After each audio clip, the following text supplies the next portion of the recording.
go horo daka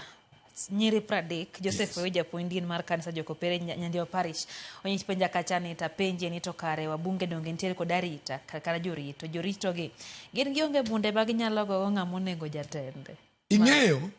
nyiri pradek e gimomia mano kara kiwa na nyiri pradek to nega puonje ing'eyo wajumbe gi ene ma wadi nyamini manyo ndiki police ema dwa dwaro mondo rite ere kamani faulty Jesu commandant Iwinja ere kamani faulty Jesu commandant chik to dwaro ne ni mumi okaw wodi nyamin gi okaw wodi nyamin ma seche moko ni police mondo rite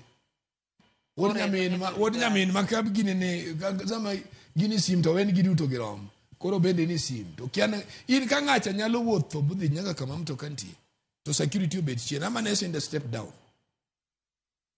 to penje ni omokongo maneno miri wakori ni what is wrong with you Iwinja kane ng'ama attentive mane omiyo seche moko na yiega go duo the late manchi neno karito jakom very attentive niwacho ni an gi wang' marongo yes. Very attentive makineno ko ok bodhi kamoro to osoneno gimoro in penjori ni ang'o miyo ng'acha nyalo biro to rwakre mokongo mafani to ringe der mtoka to ni security mtoka no ke security be ni sim gin rom gu mujumbe no itieko wachno